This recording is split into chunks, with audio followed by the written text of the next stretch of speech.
So today we are going to study. Today we have electrostatics. कौन सा lecture है भाई? 4 है 5 है? 5 है यार, 5 है, लेक्चर 5 है, ठीक है। अब तक मैं क्या करा चुका? इलेक्ट्रिक फील्ड करा चुका, एग्रीड।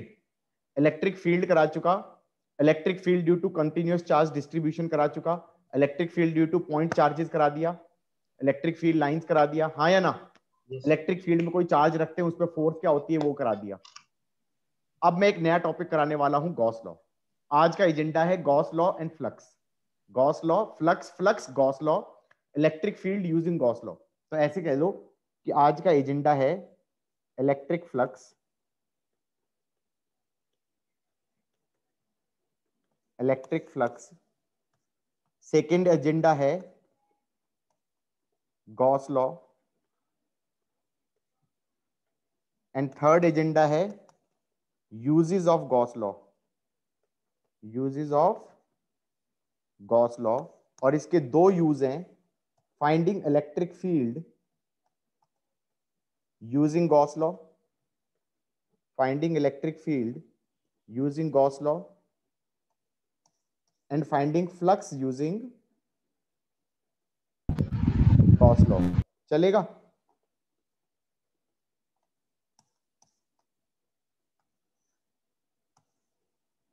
ठीक है, आज का एजेंडा ये है। कहां से स्टार्ट कर दें? इलेक्ट्रिक फ्लक्स से, इलेक्ट्रिक फ्लक्स से।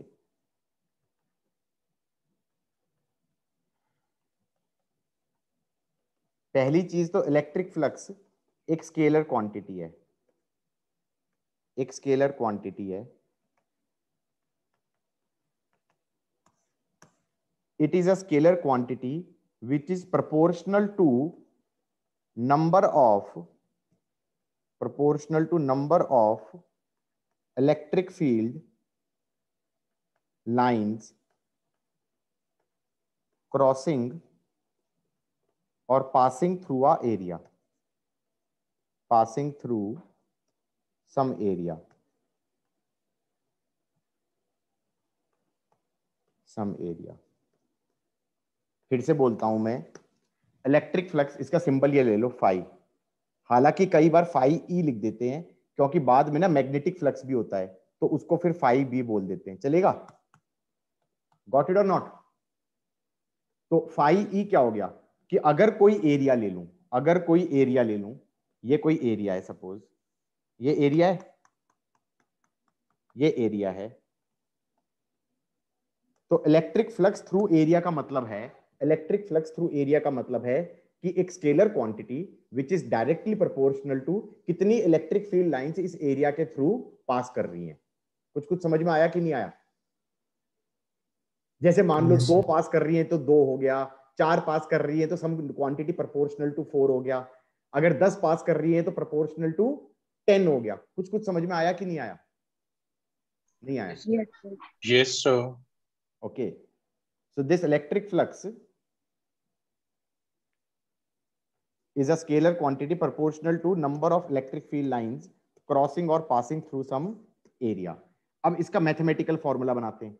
मैथमेटिकल फॉर्मूला बनता है flux is given by E dot product with A।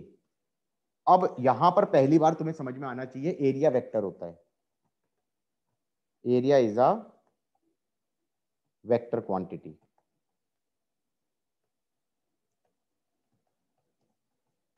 Area is a vector quantity. तुम कहोगे यार ऐसे कैसे, कब ये कब सुना हमने? मैं कहूंगा याद करो यार, मैंने 11th क्लास में ऐसे बताया था, याद करो। एक पैरेललोग्राम लिखा था, एक साइड वेक्टर था A और दूसरा साइड का वेक्टर था B। याद आ रहा है? ऐसे बनाया था, ये एंगल था थीटा, ये एरिया हो गया। एरिया कितना हो जाता था? AB sine theta, AB sine theta, हाँ या ना? कैसे याद किया था हमने? हमने कहा था ट्राइंगल का एरिया हो जाएगा half into base into height. Height कितना हो जाएगा? B magnitude sine theta. तो half into base into height का डबल कर दूंगा तो AB साइन थीटा। ये बेसिकली टेक्निकली क्या है? A magnitude B magnitude sine theta. याद आ रहा है या नहीं आ रहा है? यस। और फिर मैंने कहा था ए बी साइन थीटा नहीं, इसको कैसे लिख देते हैं, A vector cross product with B vector. So इसका मतलब इसका मैग्नीट्यूड तो हो गया A magnitude B magnitude sine theta, और हमारा डायरेक्शन क्या हो जाएगी, perpendicular to plane, A cross B करो, right hand thumb rule, right hand thumb rule, A से हाथ रख के बी की तरफ लेके जाओ तो ऐसे हो जाएगा ना बाहर की तरफ, तो ये डायरेक्शन हो जाएगी एरिया वेक्टर की। ओके, इसका मतलब एरिया वेक्टर था, पहले भी था, तुमने कभी सोचा नहीं।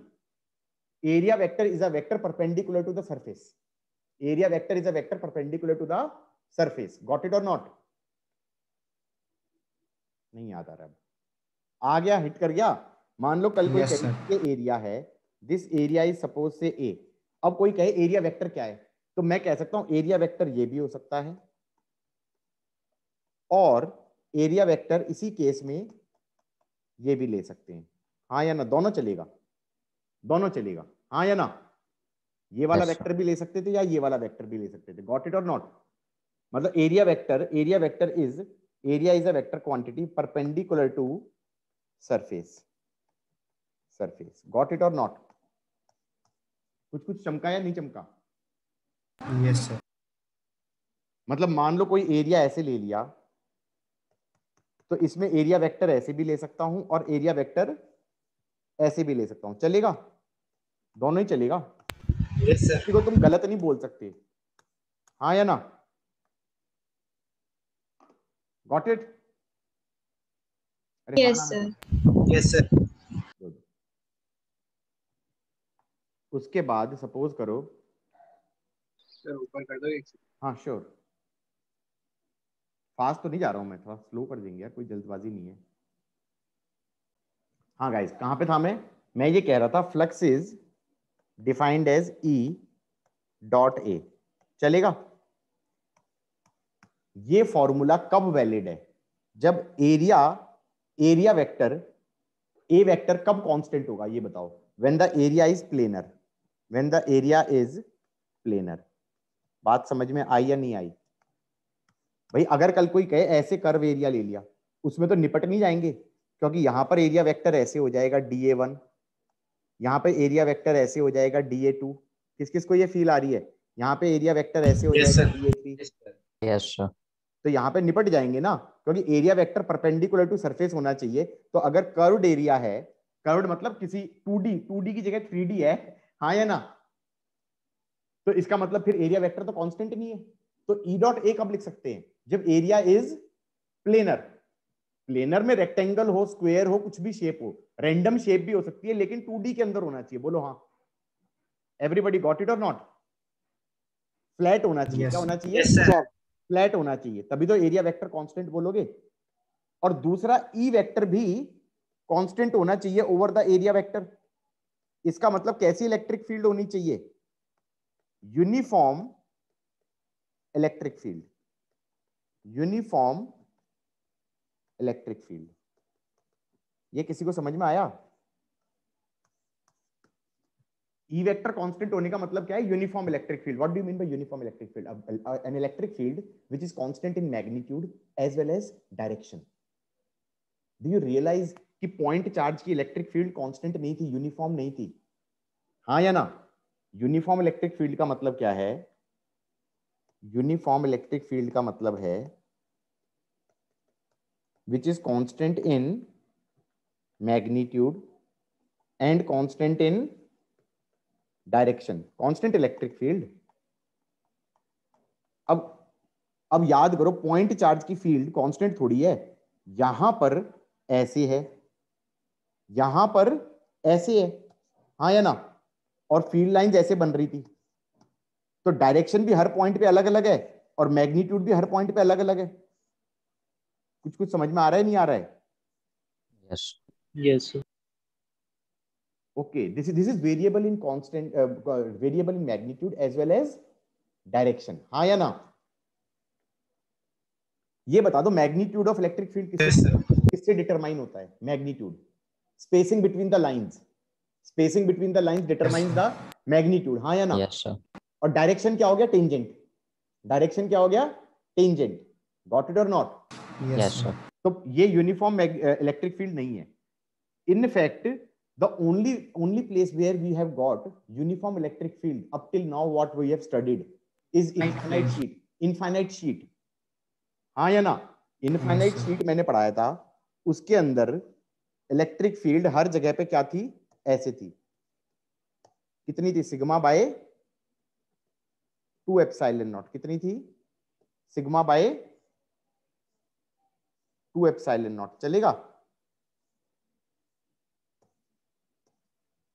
ये यूनिफॉर्म इलेक्ट्रिक फील्ड थी. इनफैक्ट यूनिफॉर्म इलेक्ट्रिक फील्ड को रिप्रेजेंट कैसे करोगे? यूनिफॉर्म इलेक्ट्रिक फील्ड को रिप्रेजेंट करोगे पैरेलल लाइंस इक्वली स्पेस्ड. हाँ या ना? ये यूनिफॉर्म इलेक्ट्रिक फील्ड नहीं है. क्यों? डायरेक्शन तो हर जगह सेम है. Equal space नहीं. मैग्नीट्यूड सेम नहीं है. गॉट इट और नॉट? और अगर मान लो मैं ऐसे बना दूं जबरदस्ती, ये भी यूनिफॉर्म इलेक्ट्रिक फील्ड नहीं है. क्यों? डायरेक्शन सेम नहीं है. हर जगह पे डायरेक्शन टेंजेंट के अलोंग है. गॉट इट और नॉट? तो यूनिफॉर्म इलेक्ट्रिक फील्ड कैसे रिप्रेजेंट करी जाती है? Parallel lines equally spaced. हालांकि इसमें भी कई बार गलती हो जाती है. गलती कैसे हो जाती है? इनफाइनाइट रॉड ले लिया. इनफाइनाइट रॉड ले लिया. ये वाला इनफाइनाइट रॉड ले लिया. इस पे चार्ज पर यूनिट लेंथ है लैम्डा. इसकी फील्ड लाइंस कैसे बनाओगे? बनाओ तो ऐसे. लेकिन ये यूनिफॉर्म इलेक्ट्रिक फील्ड नहीं है. बताओ क्यों? क्योंकि ये तुमने 2D में बनाया है. 3D में ऐसे नहीं बनेंगी ना. चारों तरफ हो जाएंगे. एग्जैक्टली चारों तरफ नहीं हो जाएंगी. ऐसे भी हो जाएगी, ऐसे भी हो जाएगी, ऐसे भी 3D में. हाँ या ना? Yes sir. किस किस को समझ में आया है? Yes sir. इनफाइनाइट रॉड की इलेक्ट्रिक फील्ड कैसे होगी भाई? ये इनफाइनाइट रॉड है मान लो, और यहां पर फील्ड देखें तो इधर की तरफ, इधर देखेंगे तो इधर की तरफ नहीं होगी. तो वो एक्चुअली पैरेलल लाइंस थोड़ी है. वो डाइवर्ज कर रही है रॉड से. वो डाइवर्ज कर रही है रॉड से. हाँ या ना? वो तो 2D में बनाने के चक्कर में वो ऐसे लग रहा है जैसे वो पैरेलल लाइंस है इक्वली स्पेस्ड. हालांकि वो ऐसी है नहीं. गॉट इट और नॉट? किस किस को चमक रहा है? Yes sir. पक्का? Yes sir. Yes sir. Sir एक बार थोड़ा ऊपर कर दो. हाँ श्योर. थोड़ा जूम आउट भी कर देते हैं. और बोलो. और ऊपर? बस यहीं पे. okay. हाँ गाइस, सो मैं ये कह रहा था कि फ्लक्स को E डॉट ए कब बोल पाओगे? E डॉट ए तभी बोल पाओगे ना जब E भी कांस्टेंट हो और A भी कांस्टेंट हो. नहीं तो फ्लक्स को कैसे बोलोगे? Integral of E dot D A.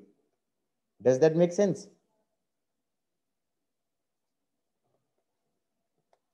Flux through some. Yes sir. That makes sense ना. अगर कर्व्ड एरिया है तो कर्व्ड एरिया, मान लो कोई कर्व्ड एरिया है और ये कर्व्ड एरिया है भाई. इस पे फ्लक्स पूछ रहा है. मान लो इस वाले सरफेस पे फ्लक्स पूछ रहे हैं, तो यहां पर एरिया वेक्टर लोगे. फिर यहां पर जो इलेक्ट्रिक फील्ड है आसपास के चार्जेस के कारण वो निकालोगे और फिर डॉट प्रोडक्ट ले लेना. फिर यहाँ का एरिया वेक्टर अलग डायरेक्शन में होगा. यहाँ पर फील्ड भी अलग डायरेक्शन में हो सकती है. हाँ या ना? फिर डॉट प्रोडक्ट ले लेना. You are getting my point or not? तो समेशन हो जाएगा, बेसिकली समेशन हो जाएगा EI डॉट DAI. किस किस को चमक गया है ये ढंग से? E डॉट ए तो तब बोलोगे ना जब E भी कांस्टेंट है और A भी कांस्टेंट है. गॉट इट और नॉट? एवरीबॉडी समझ में आ गया? मान लो जैसे ये एरिया है. Yes sir. मान लो ये एरिया है और इलेक्ट्रिक फील्ड ऐसे है. जानबूझ के मैंने कैसे बनाई? यूनिफॉर्म बनाई. और ये एरिया A है. तो फ्लक्स कितना हो जाएगा? दो तरीके से कर सकते हैं. या तो एरिया वेक्टर ये ले लो, तो फ्लक्स कितना हो जाएगा? E magnitude A magnitude cos of 0 degree. Can I say that is plus of E magnitude A magnitude. हाँ या ना? Yes sir. और इसमें गलत नहीं होगा अगर मैं ये कहूं, गलत नहीं होगा अगर मैं ये कहूं कि मैंने एरिया वेक्टर ले लिया नीचे वाला और E ऐसे था, क्योंकि मैंने कहा था कि ऑप्शन हमारे पास होता है. It should be perpendicular to surface. तो अगर ऐसे लूंगा तो E magnitude A magnitude cos 180, तो क्या आ जाएगा minus E magnitude of into A magnitude. हाँ या ना? दोनों ही आंसर करेक्ट हैं, दोनों ही आंसर करेक्ट हैं। फ्लक्स पॉजिटिव भी लिख सकते थे, नेगेटिव भी लिख सकते थे, इसमें प्लस ये भी लिख सकते हैं, माइनस ये भी लिख सकते हैं। जनरली एज अ रूल क्या होता है, हम we try to keep it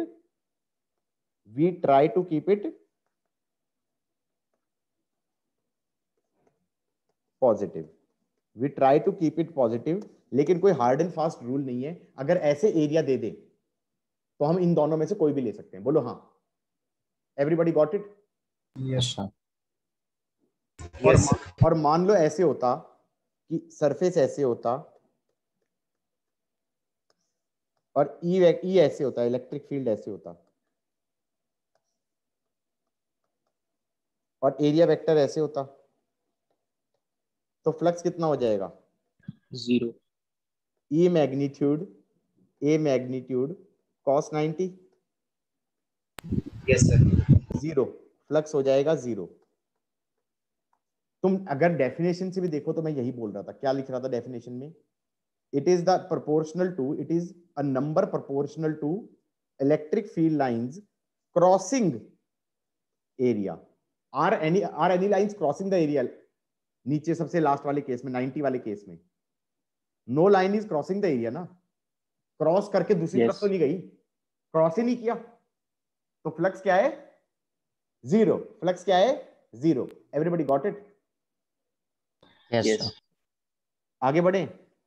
sir एक मिनट लिखना है। लिखो लिखो। सपोज करो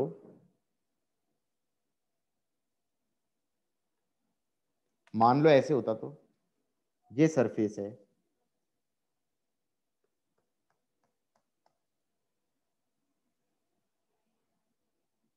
ये एंगल है, ये थीटा है और फील्ड ऐसे है,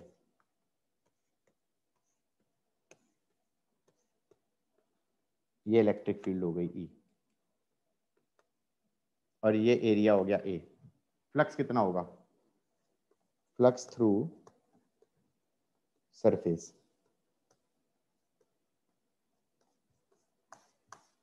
बताओ, समझ में आया है? Sign theta.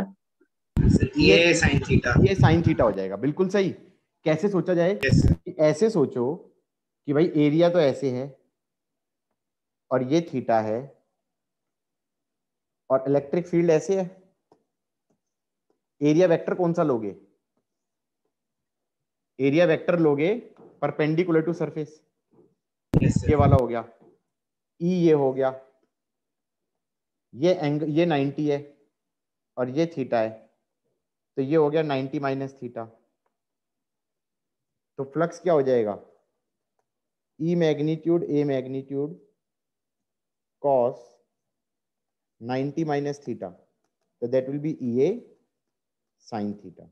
हाँ या ना? अब कोई बच्चा पूछेगा कि मैंने ये क्यों कराया, क्योंकि मैं ऐसे करना नहीं चाहता था इस क्वेश्चन को। मैं इसको कैसे करना चाह रहा था गाइस? लिख लिया सबने? पहले तो ये लिख लिया, टेक्निकल तरीका तो यही है। सर एक लिख रहे हैं। टेक्निकल तरीका तो यही है।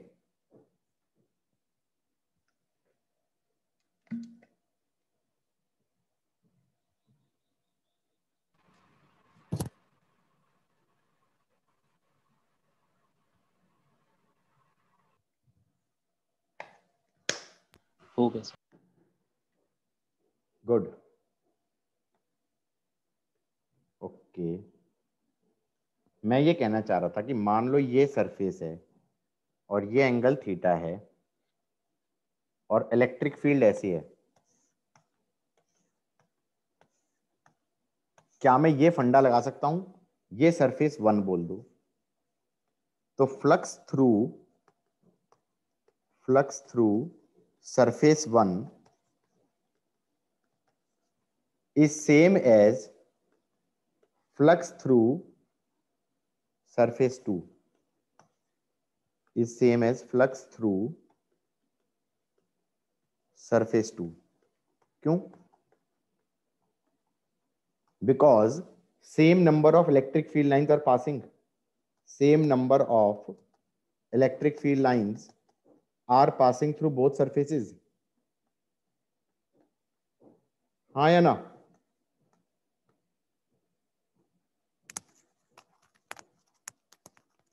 किस किस को ये चमका? Yes, sir. So flux through one is same as flux through two because the same number of field lines are passing through one as well as passing through two. Two को क्या बोल सकते हैं? टू को बोल सकते हैं projected area. To को क्या बोल देते हैं guys? This two is called as component of area. Component of area perpendicular to electric field lines. बोलो हाँ. पहले भी कहीं ना कहीं ये वर्ड आया है, पता है, प्रॉपर्टीज ऑफ मैटर में, अगर किसी को याद आ रहा हो तो. इसको क्या बोल देते हैं? Projected area. Projected area. तो क्या मैं ये कह सकता हूं कि ये वाला एरिया ए था, ये थीटा था, तो ये एरिया कितना हो गया? ए साइन थीटा. अब ए साइन थीटा वाले में सोचना बहुत आसान है क्योंकि एरिया वेक्टर ऐसे हो गया, कितना मैग्नीट्यूड हो गया ए साइन थीटा, और फील्ड इधर की तरफ हो गया ई. तो क्या आंसर बन जाएगा? E A sine theta cos zero. Dot product लूंगा तो क्या बन जाएगा? E A sine theta cos zero. तो आंसर क्या हो गया? E A sine theta. बोलो हाँ. Yes sir. पक्का? Yes sir. श्योर? तो अगर मान लो कोई कहे तो इसका मतलब ये फंडा कब लगा सकते हैं? यूनिफॉर्म इलेक्ट्रिक फील्ड में लगाना बहुत आसान है. एग्रीड और नॉट? Yes sir. अब जैसे फॉर लिख लो तो बता देना. एक मिनट सर. लिखो.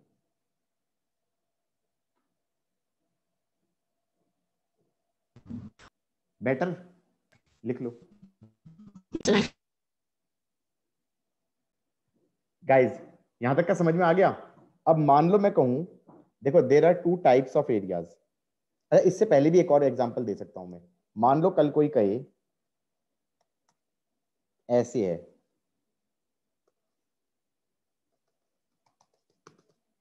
हाँ या ना, रेडियस आर है, और अब ये कह दिया इन्होंने कि फील्ड लाइंस ऐसी हैं, फील्ड लाइंस ऐसी हैं, चलेगा? इलेक्ट्रिक फील्ड की वैल्यू है ई, और फिर कह रहे हैं what is the flux through curved part. Flux through curved part कैसे बोलोगे भाई?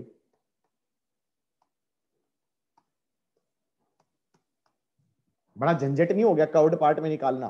क्योंकि कर्व्ड पार्ट में एरिया तो अलग अलग डायरेक्शन में नहीं जाएगा. किस किस को लग रहा है एंगल चेंज होता जाएगा? Yes sir. तो मतलब ये तो प्रॉपर इंटीग्रेशन का क्वेश्चन बनता हुआ दिख रहा है मुझे. हाँ या ना? अच्छा. या मैं इसको एक लाइन में कर दूं?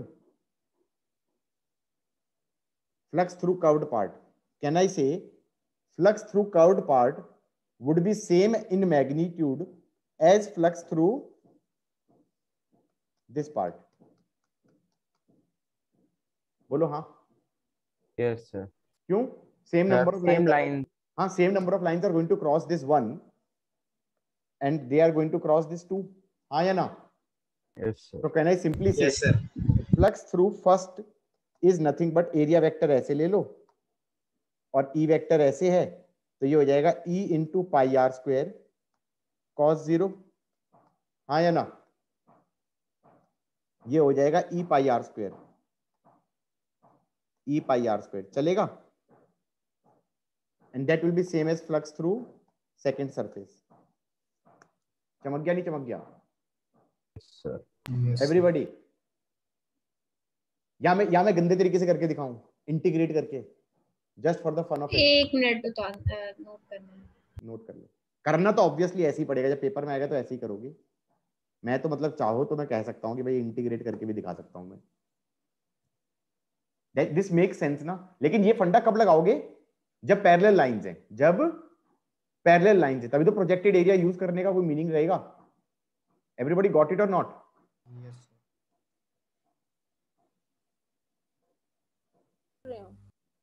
ओके करो करो, स्टिल वेटिंग।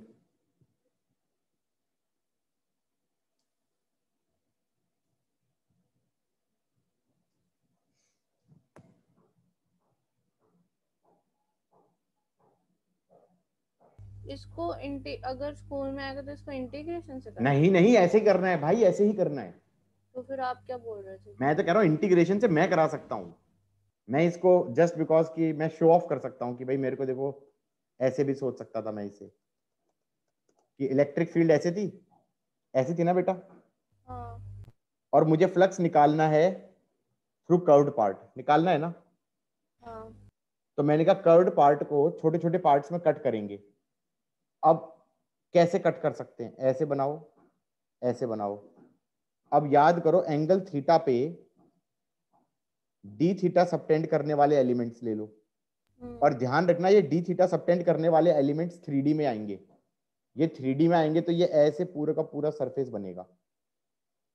ये सारे एंगल थीटा पे हैं और सारे सेंटर पे कितना एंगल सबटेंड कर रहे हैं,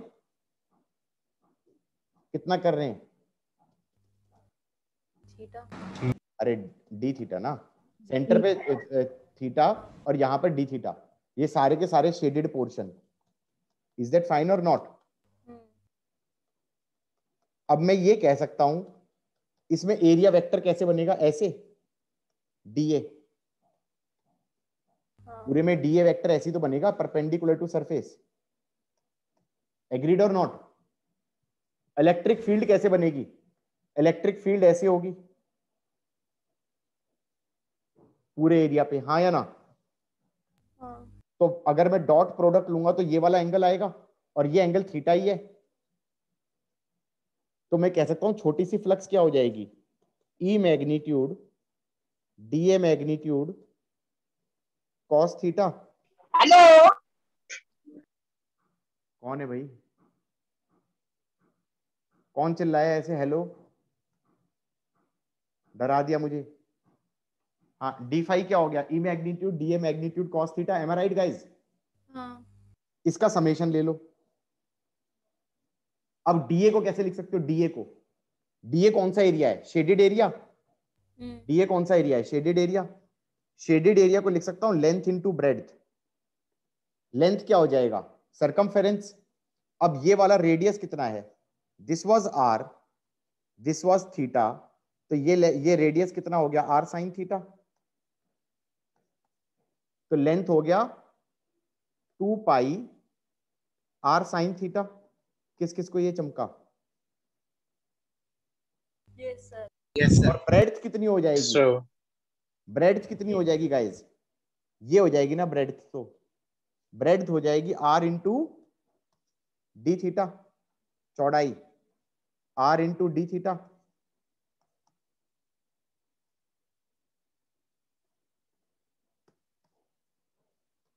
किस किस को ये समझ में आया है? Yes sir. पक्का?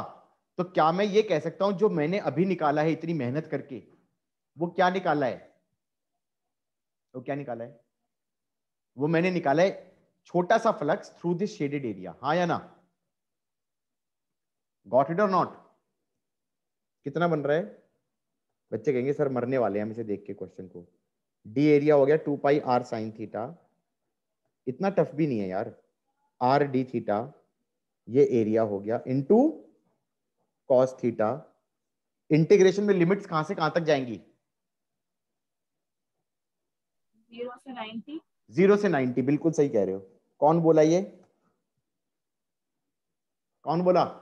Pihu, good, very nice. 0 से 90 जाएगा ना थीटा, क्योंकि थीटा छोटा होगा तो ये वाला एरिया लोगे,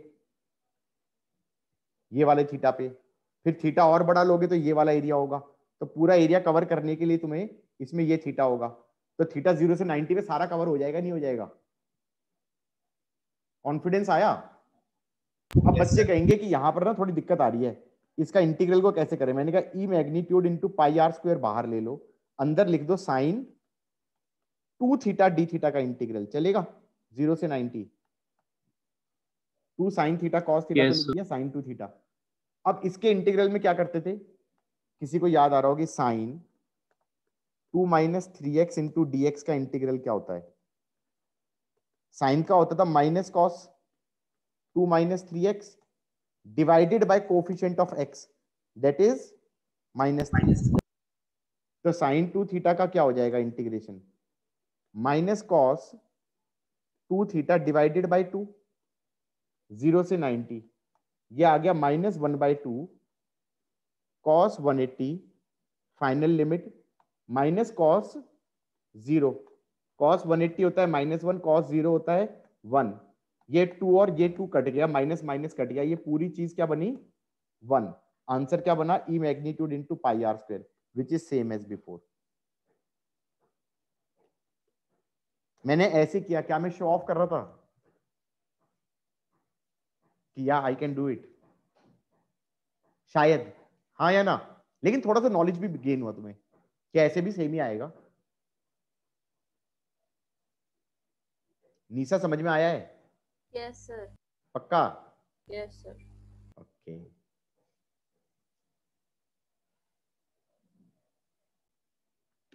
सो गाइस, ये समझ में आया ना कि यहां पर ऐसे फील्ड क्या, सॉरी फील्ड नहीं, ऐसे फ्लक्स निकाली जा सकती है।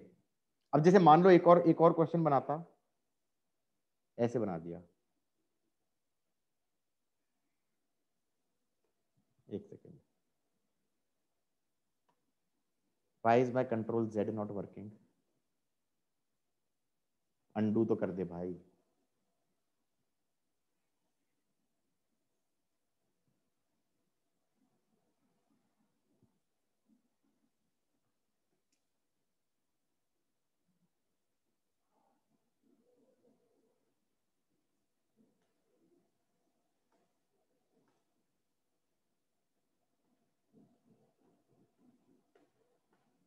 Don't ask me how you are going to draw this, okay?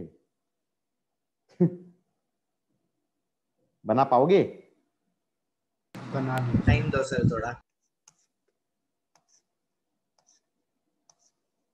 और इलेक्ट्रिक फील्ड ऐसे है, flux through this surface 1, flux through this surface 2 and flux through this surface 3। Okay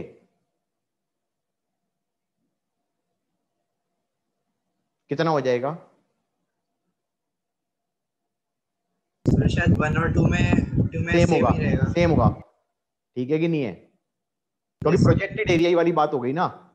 तो अगर मैग्नीट्यूड देखा जाए तो 2 वाले में हमारा फ्लक्स कितना हो जाएगा? फ्लक्स हो जाएगा 2 वाले पे, फ्लक्स थ्रू 2 हो जाएगा E into pi are square by 2, that will be same as flux through 1 and flux through 3 will be 0.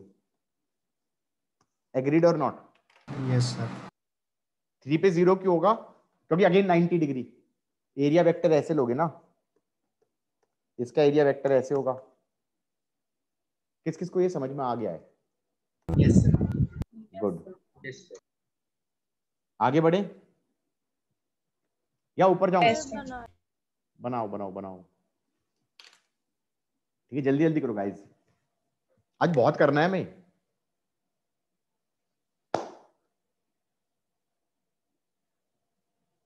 लिख लो तो बता देना। लिख लिया? गुड, एक ने बोला है, अभी स्क्रॉल करूंगा तो यस सर। सब याद आ जाएगा सबको। लिख लिया सर। लिख लिया? ओके मैं ये कह रहा था, there are 2 types of areas, there are 2 types of areas, there are 2 types of areas.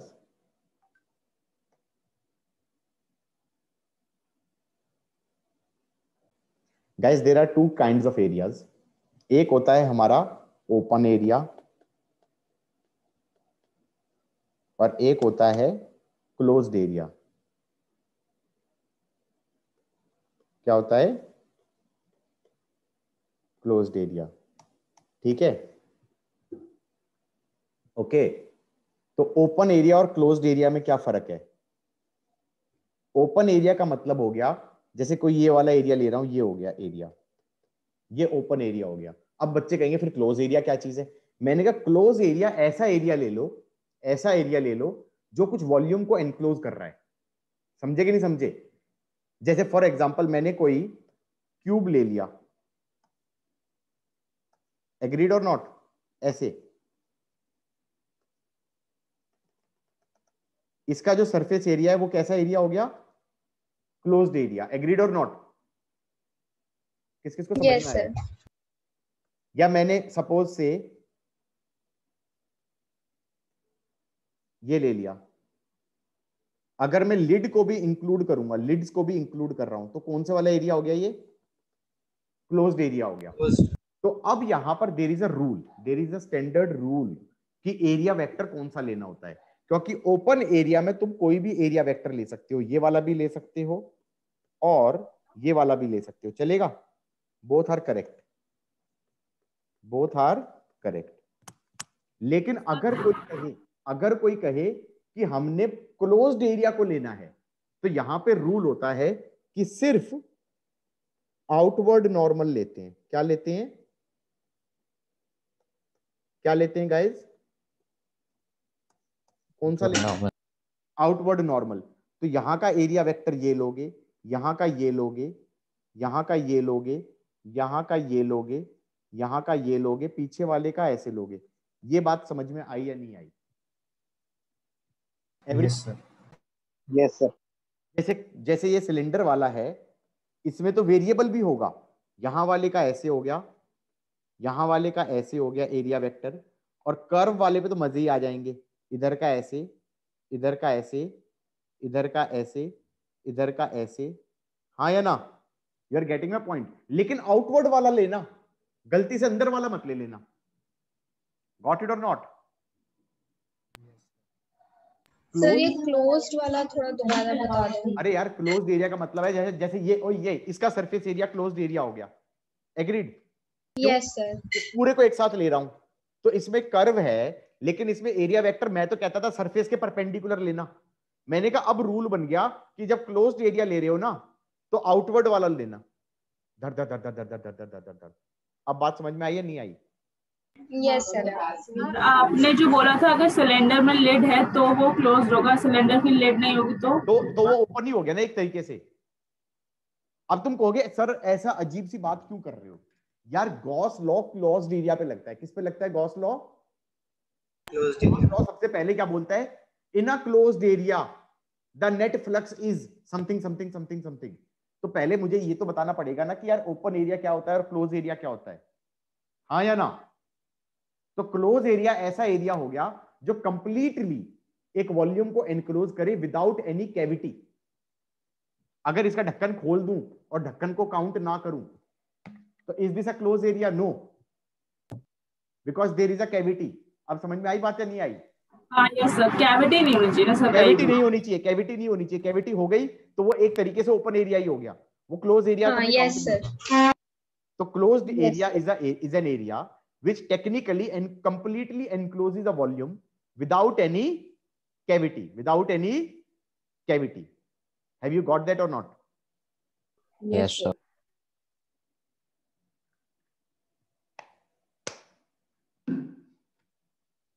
Okay. अब यहां तक का अगर समझ में आ गया तो हम ये कह सकते हैं, अब जैसे मान लो मैंने ये कर दिया, ये क्यूब ले लिया,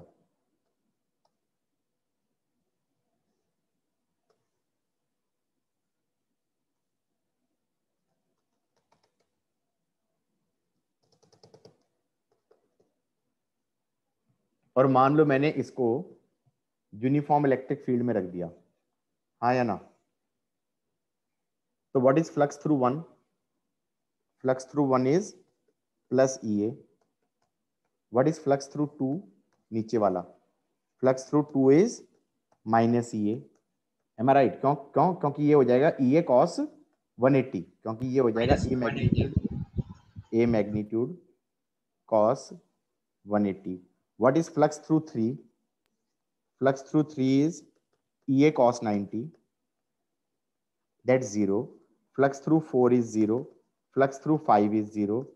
Flux through 6 is 0. बोलो हाँ. Is that fine or not? Yes sir.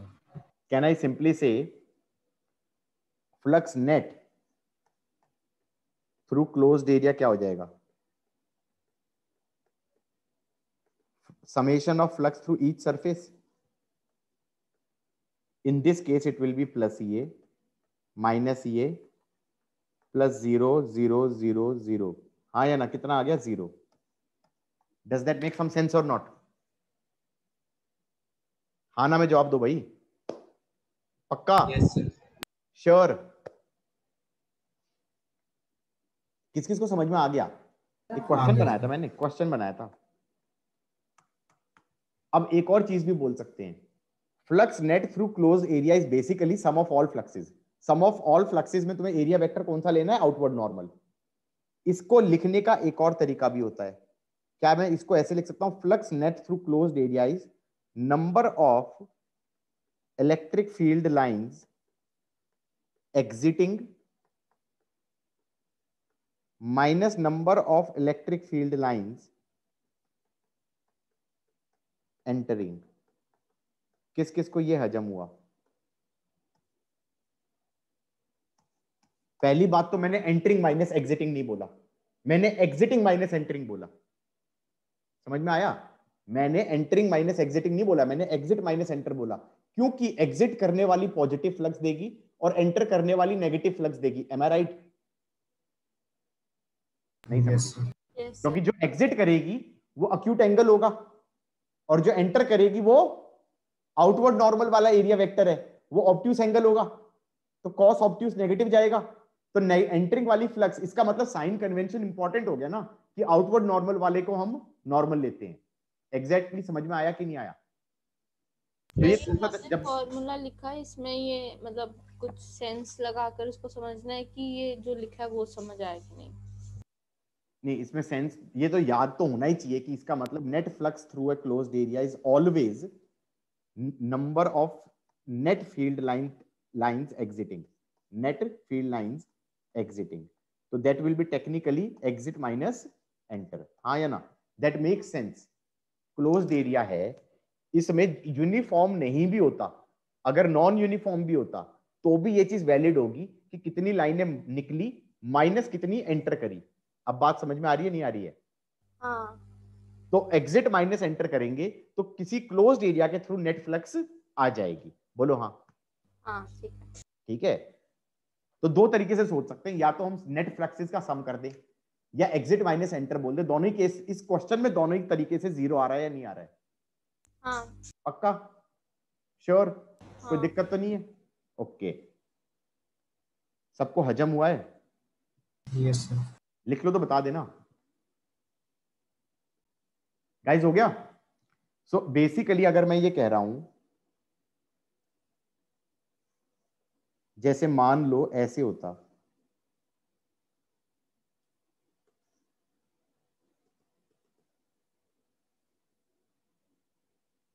और फील्ड ऐसे होती, इसमें भी नेट फ्लक्स जीरो ही आएगी या नहीं आएगी?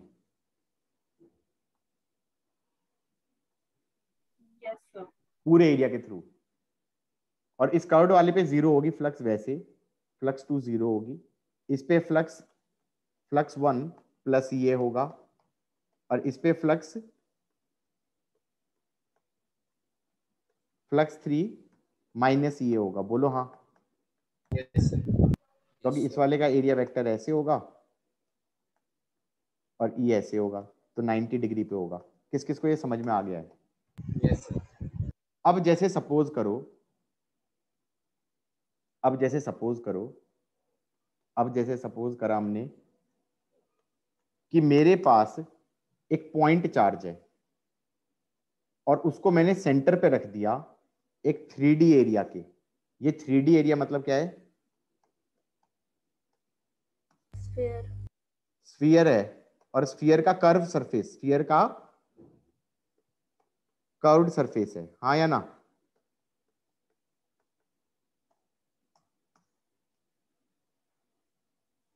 ठीक है कि नहीं है? तो अब ये कह रहा है फ्लक्स कितना होगा कर्व्ड सरफेस के through? Flux through curved surface कितना होगा? बात समझ में आई या नहीं आई? कैसे करेंगे? अब इसमें तो यूनिफॉर्म भी नहीं है और ये मैंने सेंटर पे रखा हुआ है, ये मैंने सेंटर पे रखा हुआ है। कैसे कर सकते हैं गाइस? मैं ये कह सकता हूं कि यहां पर एरिया वेक्टर ऐसे हो गया डीए, इलेक्ट्रिक फील्ड वेक्टर ऐसे हो गया, कितना होगा? के क्यू बाय आर स्क्वायर। हाँ या ना? किस किस को ये समझ में आया गाइस? Yes sir. यहां पे देखूंगा तो डीए वेक्टर ऐसे होगा, लेकिन ई अभी भी ऐसे होगा, के क्यू बाय आर स्क्वायर। हाँ या ना? हजम हुई बात या नहीं? Yes sir. तो क्या मैं कह सकता हूं ये छोटी सी फ्लक्स कितनी हो जाएगी? ये छोटी सी फ्लक्स हो जाएगी E magnitude d A magnitude cos zero. अब ये बता दो, इसका समेशन ही तो लेना पड़ेगा। समेशन ले लोगे तो क्या आएगा? E magnitude d A magnitude cos zero का समेशन आएगा या नहीं आएगा? Flux net. अब ये बता दो, इस समेशन के अंदर ई मैग्नीट्यूड हर जगह सेम नहीं है। क्यों? क्योंकि ये सेंटर पे रखा गया है। यस। तो क्या मैं कह सकता हूं ई मैग्नीट्यूड पूरे समेशन के साइन से बाहर आ जाएगा, अंदर क्या बचेगा? D A magnitude cos zero. हाँ या ना? Yes sir. यार ये एरिया के मैग्नीट्यूड्स का सम क्या बनेगा? Total area surface. 4 pi are square. Yes तो क्या आ गया? K Q by R square into 4 pi are square. हर जगह एंगल तो 0 डिग्री है, कितना आ रहा है? Q by epsilon not. Done. किस किस को चमक गया guys? Yes sir. Yes sir. पक्का आ गया? समझ में आ गया नहीं आ गया? आ गया। Yes sir. Good.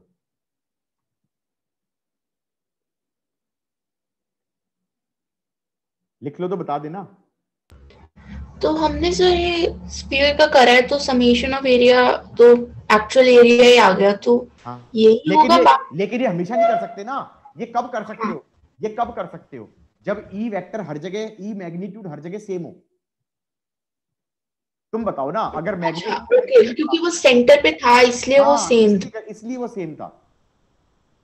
Not. Okay, yes. ये रिजल्ट जो मैंने बनाया है इससे पावरफुल रिजल्ट होगा गॉस लॉ में, ठीक है? लेकिन गॉस लॉ तो मैंने अभी कराया ही नहीं है, मैं धीरे धीरे गॉस लॉ की तरफ बढ़ रहा हूं। Got it? I am moving towards the Gauss law, I have not yet taught the Gauss law. ये बात समझ में आई या नहीं आई? ठीक है, तो गॉस लॉ अभी नहीं बताया। गॉस लॉ से ये क्वेश्चन एक लाइन का क्वेश्चन होगा, लेकिन मैं उसको समझा रहा हूं कि भाई ये ऐसा कर दिया, सेंटर पे था तो ऐसा कर दिया। गॉट इट और नॉट? तुम्हारी मेंटल मतलब वो थिंकिंग तो जागनी चाहिए ना कि ऐसे भी कर सकते हैं। जो बेसिक डेफिनेशन से तो यही निकलेगा, नहीं निकलेगा? क्यों गाइस? क्वेश्चन समझ में आया कि नहीं आया? आगे बढ़ूं? Yes sir. एक काम करो ना, दो तुम करो, दो दो क्वेश्चन तुम करो। ऐसे है, मान लो मेरे पास इनफाइनाइटली लॉन्ग चार्ज डिस्ट्रीब्यूशन है। कौन से वाला? कौन से वाला है गाइस? ये लैम्डा वाला है। बिल्कुल सही कह रहे हो यार, लैम्डा वाला है। और मैंने यहां पर एक सरफेस ले लिया।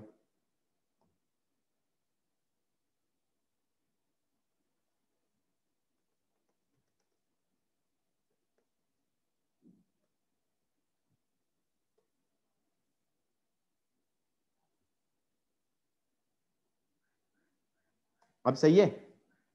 ये लेंथ L ले लिया, ये डिस्टेंस R ले लिया।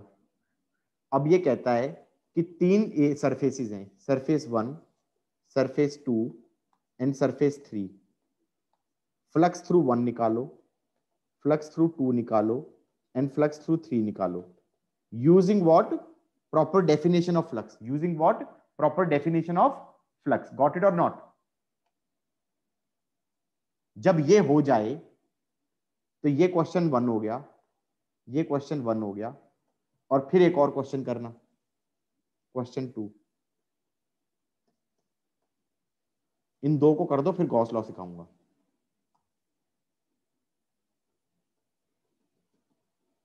यहां पर फ्लक्स निकालो through surface 1 and flux through surface 2।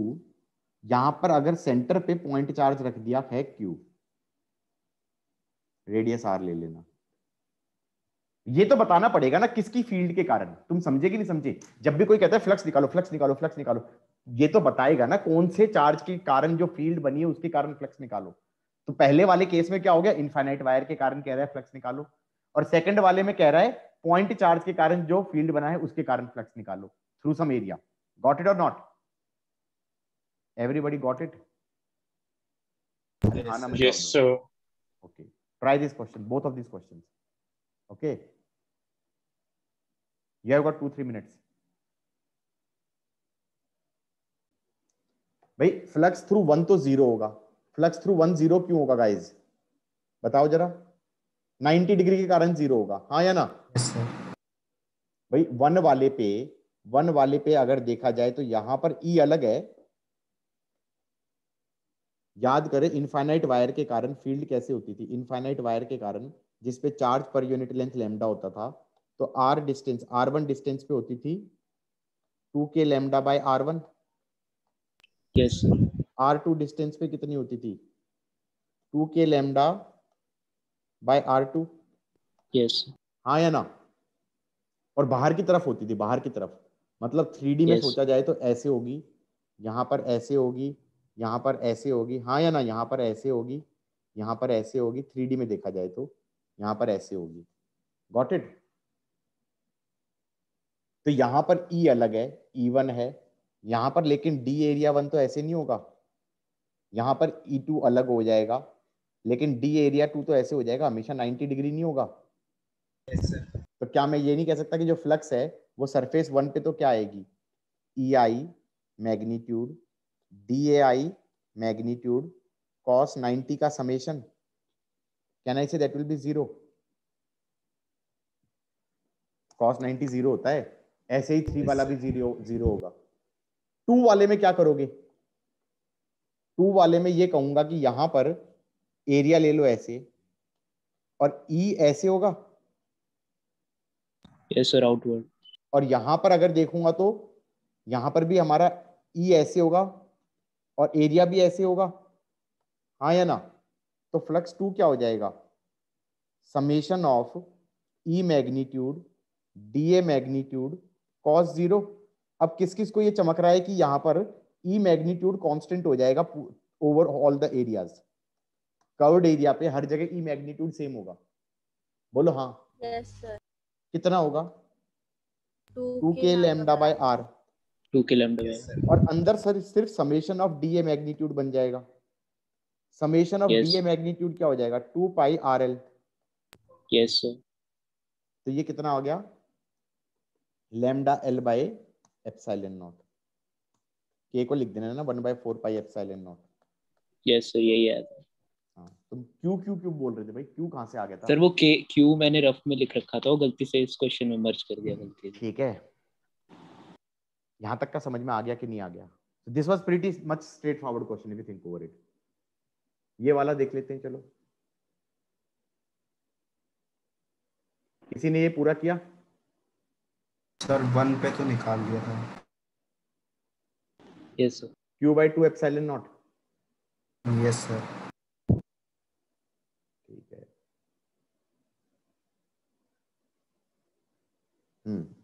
कौन से वाले पे कह रहे हो, 1 पे ना? 1 पे आसान है, 1 पे हो जाएगा हमारा, सेंटर पे रखा हुआ है तो E भी इधर की तरफ होगा, DA भी इधर की तरफ होगा, चलेगा? इधर भी E इधर की तरफ होगा, DA भी इधर की तरफ होगा, और E का मैग्नीट्यूड हर जगह सेम होगा क्योंकि सेंटर पे रखा है, हाँ या ना? कुछ फील आ रही है? तो फ्लक्स थ्रू 1 कितना हो जाएगा, दैट इज इंटीग्रेशन ऑफ या summation of E magnitude DA magnitude cos 0। E magnitude बाहर आ जाएगा और ये समेशन बन जाएगा 2 पाई R², हाँ या ना? E कितना था, KQ/R², can I say flux आ जाएगा Q/2 एप्सिलॉन नॉट। ठीक है, and what about flux through 2? 0। अब ये मत कहना 0 कैसे हो गया, भाई नीचे से देखेंगे तो ऐसे दिखाई देगा ना ये सरफेस नीचे वाला फ्लैट, हाँ या ना?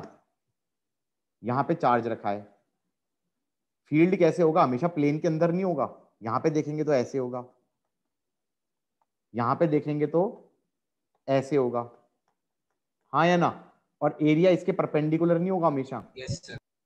तो हमेशा 90 डिग्री नहीं बनाएगा, एरिया अंदर की तरफ हो गया या बाहर की तरफ हो गया। तो क्या मैं कह सकता हूँ फ्लक्स क्या हो जाएगा? जीरो ही हो जाएगा, क्योंकि it will be summation of zero, E magnitude D A magnitude cos 90 का समेशन, that is going to be zero. समझ नहीं आया समझ में? नीचे वाले सरफेस पे एरिया वेक्टर हमेशा परपेंडिकुलर होगा या नहीं होगा? हाँ। और इलेक्ट्रिक फील्ड इस प्लेन में होगा या नहीं होगा? पॉइंट चार्ज की फील्ड है। हाँ हाँ, तो बीच में एंगल कितना है? ई और डी। 90 ठीक है। तो cos 90 कितना होता है? cos 90 कितना होता है? जीरो। जीरो। सबको समझ में आ गया नहीं आ गया? Everybody got it? Yes sir लिख रही थी। हाँ लिखो लिखो।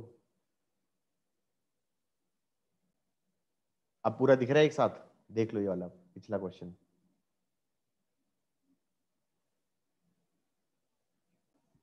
Guys, next topic is Gauss law. Gauss law कहता है, पहली बात तो ये हमेशा नेट फ्लक्स की बात करता है। किसकी बात करता है? पार्ट्स की बात नहीं करता। किसकी बात नहीं करता? पार्ट्स की बात नहीं करता। ये हमेशा नेट फ्लक्स की बात करता है। Net flux through a closed area. Okay, open area की भी बात नहीं करता। ये कहता है net flux through a closed area is summation of, या फिर charge net enclosed, charge net enclosed by epsilon not. That's your Gauss law.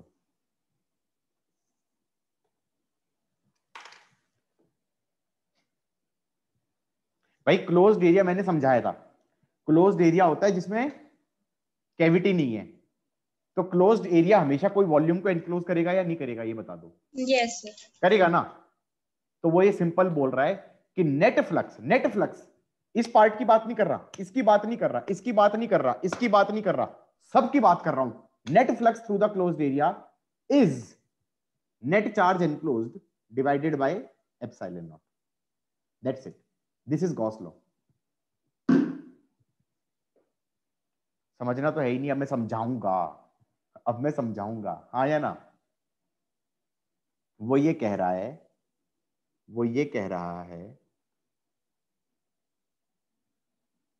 कि अगर कोई क्लोज्ड एरिया है, कैसा एरिया होना चाहिए गाइस? 2D या 3D? ऑब्वियसली 3D होना चाहिए, 3D होना चाहिए। तो फ्लक्स नेट, नेट की बात कर रहा है, is net charge enclosed bye epsilon not. मतलब वो ये बोलना चाह रहा है कि यहां पर अगर मैंने कोई चार्ज रख दिया Q1, यहां पे रख दिया -Q2, यहां पे रख दिया Q3, किसी पार्ट के ऊपर तो फ्लक्स तीनों के कारण होगा। इस पार्ट पे अगर कोई फ्लक्स देखेगा तो किसके कारण होगा?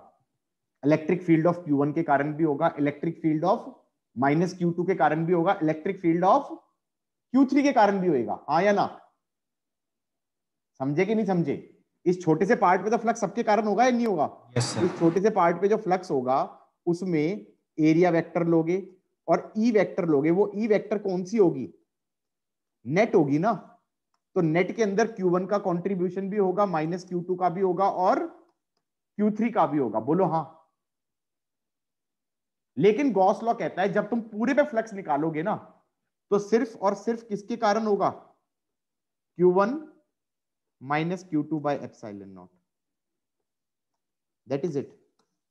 किस किस को ये चमका है? Yes sir. ये बोल रहा है ये, that is your Gauss law. मतलब आई थिंक जो हमने रिजल्ट बनाया था, अभी एक क्वेश्चन किया था, वो क्वेश्चन वर्बली हो जाता अगर हम करते। तो कैसे?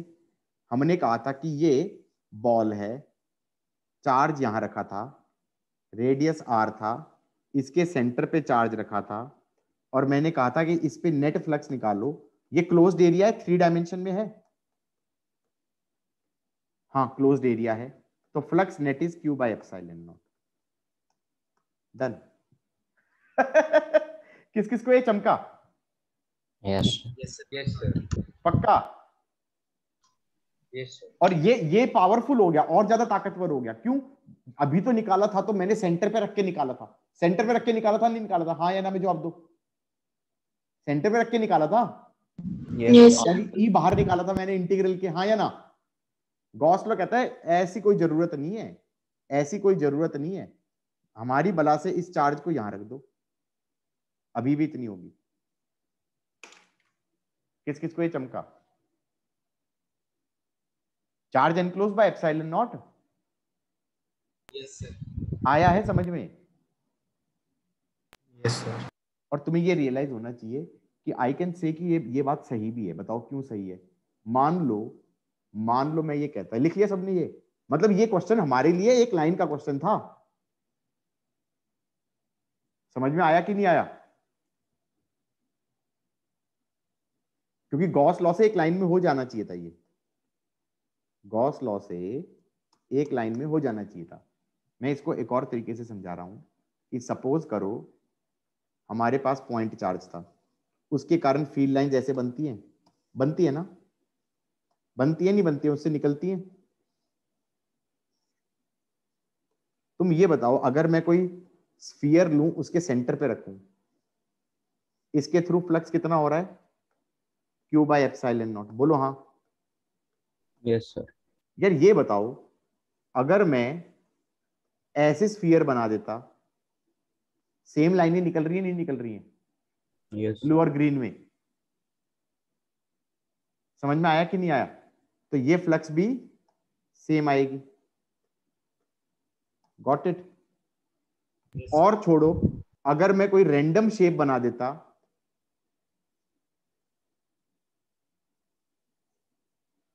तो ये फ्लक्स भी सेम आती। ये गॉस लॉ ही तो हो गया, ये गॉस लॉ ही तो हो गया। गॉट इट और नॉट? किस किस को अच्छे से समझ में आया है? Yes sir. तो लेकिन क्लोज्ड एरिया होना जरूरी है, ठीक है? सर, दूसरी एक चीज, सेकंड ऊपर। दूसरी चीज, हाँ लिख लो।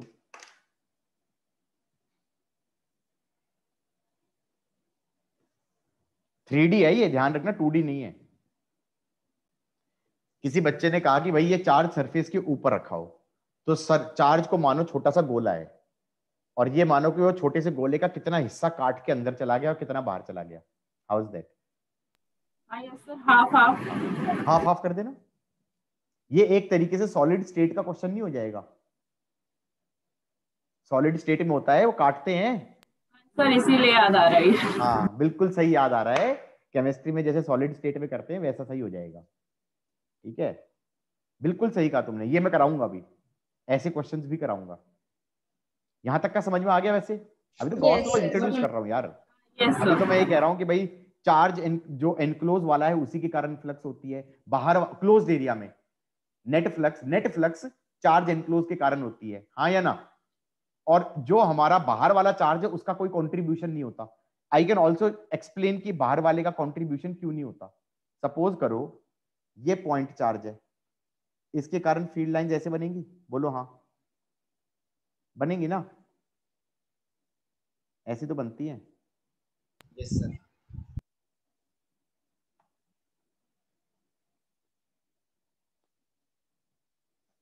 उसके बाद यहां पर मैंने कोई क्लोज्ड एरिया ले लिया, 3D है।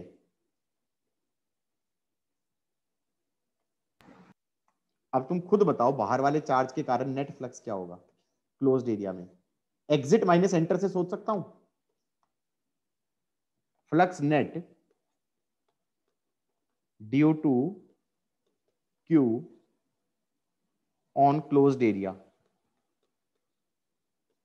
मैंने कहा था that will be number of lines exit minus enter, हाँ या ना? Can I say that will B 0? अब बच्चे कहेंगे वैसे 0 कैसे हो गया डेफिनेशन के हिसाब से? मैंने कहा कुछ पार्ट पे नेगेटिव फ्लक्स होगी, कुछ पे पॉजिटिव होगी। इस पार्ट पे नेगेटिव फ्लक्स होगी क्योंकि ई ऐसे है और एरिया ऐसे है, और इन पार्ट्स पे पॉजिटिव फ्लक्स हो जाएगी क्योंकि ई ऐसे है और एरिया ऐसे है। बोलो हाँ। You are getting my point or not? हाँ ना में जवाब देते हैं यार। जहां पे एंटर कर रही है उनपे नेगेटिव फ्लक्स हो जाएगी, तो पार्ट पे फ्लक्स 0 नहीं है। इस पार्ट का अगर कोई फ्लक्स कहे कि d∅1 है, इस d∅1 0? नो। इस d∅2 0? नो। इस d∅3 0? नो। इस d∅4 0? No. But the summation of d∅ over the whole closed area due to this charge is 0. Got it or not? अब समझ में आया कि नहीं आया? Yes sir. पक्का? Yes sir. मतलब मान लो मैं ये कहूं, कई बार गॉस लॉ को जानते हो कैसे लिख देते हैं? मैंने तो सिंपल लिखा था वर्ड्स में, flux net through closed area is charge enclosed net over epsilon naught। सही है? Flux net over closed area is charge enclosed net upon epsilon not. ये बोला था या नहीं बोला था? इसको अगर मैं सोचूं, इसको कई बार ऐसे भी लिख देते हैं, फ्लक्स क्या होता है? Integral of E dot D ए। यही तो होता था, is charge enclosed net upon epsilon not. तो बहुत बार गॉस लॉ को ऐसे लिख दिया जाता है, लेकिन यहां पर एक चीज को बताया नहीं, यार क्लोज्ड एरिया भी तो होना चाहिए, क्लोज्ड एरिया भी तो होना चाहिए। बोलो हाँ या ना? This E dot D A का integral over closed area is charge enclosed net upon epsilon naught. हाँ या ना? इस क्लोज्ड एरिया को कैसे सिंबलाइज कर देते हैं? वो इस इंटीग्रल के आगे ऐसे गोला लगा देते हैं। इस गोले का मतलब क्या है? कुछ मतलब नहीं है। मैं अपने टाइम पे ना 20 साल पहले डर जाता था इस गोले को देखकर, ये क्या है, ये क्या है? कुछ नहीं है इसका मतलब। इसका मतलब बस ये है कि ई डॉट डी ए का इंटीग्रल कर रहे हैं किस चीज के ऊपर? किस चीज पे? क्लोज्ड एरिया पे। हाँ या ना? और जो ई है, ई डॉट डी ए का integral over a closed area is charge enclosed upon epsilon not. ये ई अंदर वाले चार्जेस के कारण है या बाहर वालों के कारण है? इनसाइड। जी नहीं, this is inside as well as outside. तुम कहोगे ऐसा क्यों? भाई तुम ये बता दो, फ्लक्स को ई डॉट डी ए लिखते हो तो ई कौन सा होता है? ई कौन सा होता है? नेट होता है या सिर्फ इनसाइड का होता है? ये तो तुम ये जो तुमने लिखा तुम्हें समझ में ही नहीं आया। ये जो लिखा है हमने, इसमें ई डॉट डी ए का इंटीग्रल का मतलब क्या हुआ? ई डॉट डी ए का मतलब क्या हुआ? छोटी सी फ्लक्स ना। अबे तो छोटी सी फ्लक्स तो सबके कारण होती है, नहीं है? ई नेट के कारण नहीं होगी। इस डायग्राम में देखो तो मैं ये कहना चाह रहा हूं, जो ये ई है ये ई नेट नहीं होगी। ये छोटी सी जो फ्लक्स होगी ये ई डॉट डी ए होगी। ये ई कौन सा होगा भाई?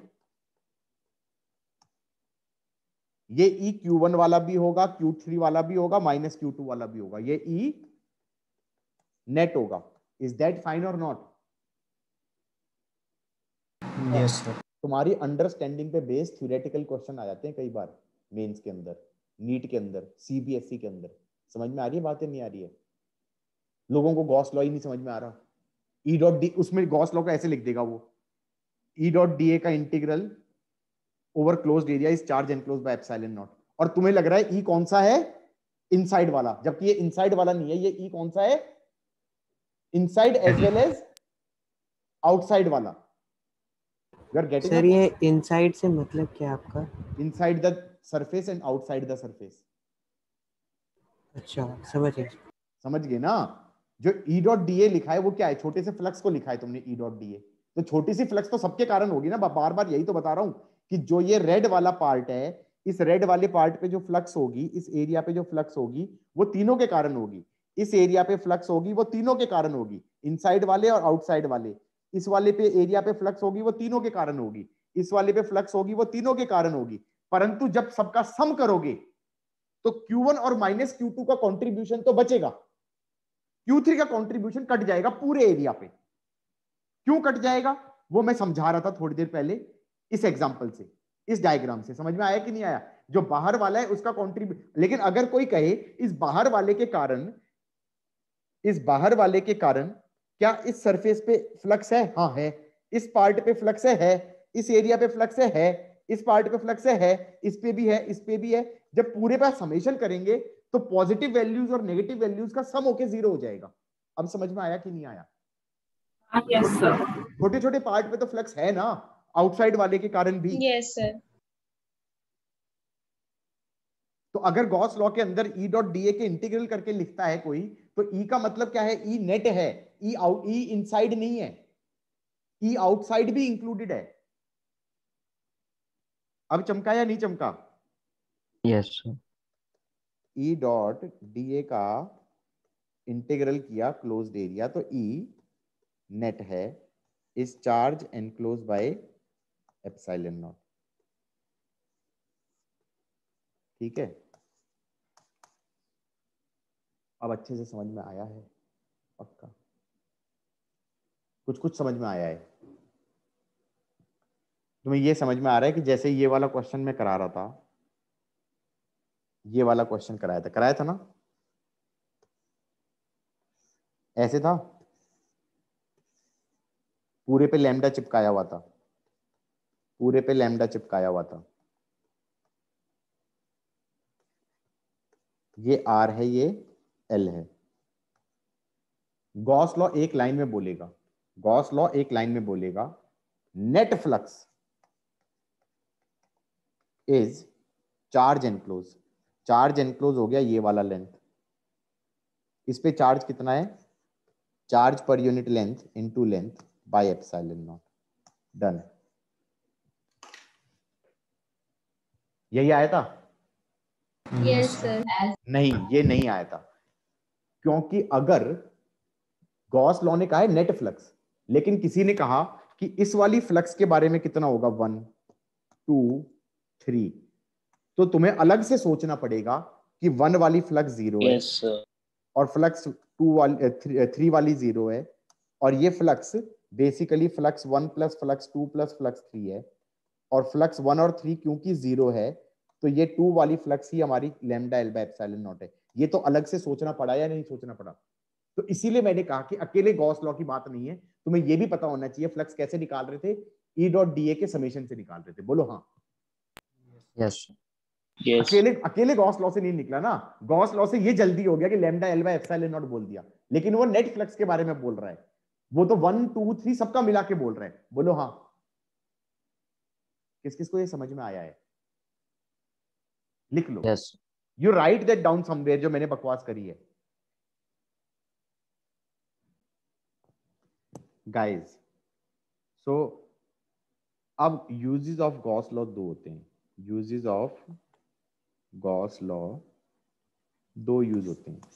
हम फ्लक्स भी निकाल सकते हैं using finding flux using Gauss law.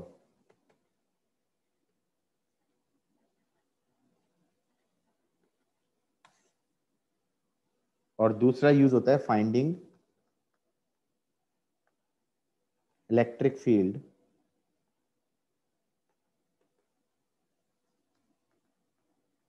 Using Gauss law.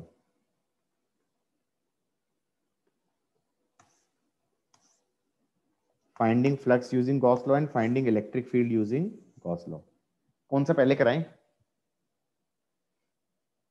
Flux का तो कुछ कुछ आइडिया हो गया, फ्लक्स फ्लक्स तो निकाल ही लिया, कुछ कुछ तो कर लिया ना। नहीं और भी देंगे, लेकिन आइडिया तो आ गया, हाँ या ना? Finding electric field using Gauss law. यार ये बता दो, गॉस लॉ क्या कह रहा है? Integral of E dot D A over a closed area is charge enclosed by epsilon not. बोलो हाँ। यार इससे ई कब निकल सकता है? यार ई तो निकल ही नहीं सकता। ई निकल सकता है क्या? E1 dot DA1 plus E2 dot DA2 plus E3 dot DA3 plus E4 dot DA4 is charge net enclosed by epsilon not. मैं तो ये कहूंगा कि बहुत ही स्पेसिफिक सिचुएशन हो कि E1.DA1 plus E2.DA2 plus E3.DA3 इस पूरे में समहाउ एंगल भी कांस्टेंट हो और E भी कांस्टेंट हो, तो समेशन के साइन के बाहर चला जाए E। बोलो हाँ। समेशन साइन के बाहर चला जाए E, तो फिर मैं समहाउ निकाल सकता हूं E की value. You are getting my point or not? किस किस को ये बात समझ में आई है? Yes sir. मतलब इससे तुम इस चीज को यूज करके तुम इलेक्ट्रिक फील्ड कब निकाल पाओगे? इससे तुम इलेक्ट्रिक फील्ड तब निकाल पाओगे जब समहाउ E comes outside, हाँ या ना, of integral.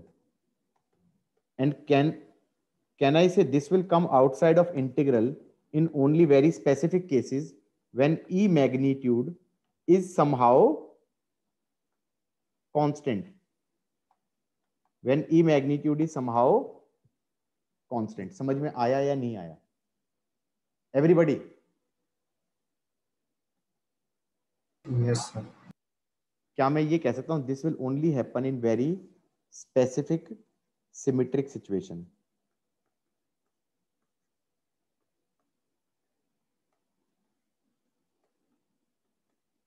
किसमें होगा ये? बहुत ही सिमेट्रिक सिचुएशंस में होगा। ठीक है, चलो let us talk about it. Actually coulomb law और गॉस लॉ एक दूसरे से प्रूव करे जा सकते हैं, गाइस। जैसे कूलम्ब लॉ को यूज करके तुम गॉस लॉ प्रूव कर सकते हो, और गॉस लॉ से प्रूव कर सकते हो तुम उल्टा कूलम्ब लॉ। कूलम्ब लॉ से गॉस लॉ तो तुम फर्स्ट ईयर में प्रूव कर दोगे, और अगर मैं गॉस लॉ से कूलम्ब लॉ प्रूव कर रहा हूं, ये अभी करोगे, 12th में करोगे। मतलब ये सोचो कि हम थोड़ी देर के लिए, इसका मतलब Gauss law is actually dependent on inverse square law. Gauss law is actually dependent on inverse square law, जबकि तुम्हें पता नहीं है कि इनवर्स स्क्वायर लॉ से ही कोई प्रूव तो किया नहीं ना तुमने गॉस लॉ। तुमने तो गॉस लॉ बोल दिया कि हाँ होता है। बोलो हाँ या ना। एक्सप्लेन किया है मैंने, प्रूव थोड़ी किया है। कूलम्ब लॉ को यूज करके प्रूव किया है क्या मैंने? किसी को लग रहा है कि मैंने कूलम्ब लॉ से प्रूव किया है? मैंने एक्सप्लेनेशन दी है, हाँ या ना। फील्ड लाइंस को यूज मैंने एक्सप्लेनेशन दी है, फील्ड लाइंस को यूज करके प्रूफ नहीं किया है। वो इनवर्स स्क्वायर लॉ पे डिपेंडेंट है गॉस लॉ। अगर कल कोई कह दे कि हाइपोथेटिकल क्वेश्चन, जैसे कई बार बना है, एडवांस में बना है, suppose the Coulomb law is inversely proportional to r cube, is Gauss law valid? No, because Gauss law has been proven from Coulomb's law and using the inverse square law. So if the thing does not follow, Coulomb law does not follow inverse square law, then Gauss law is also goes out the window. समझ में आया कि नहीं आया? किस किस को ये बात समझ में आई है? बहुत इंपॉर्टेंट बात बोलिए, थ्योरेटिकल। Yes sir. मतलब बहुत से क्वेश्चन इसके ऊपर गलत होने की प्रोबेबिलिटी है।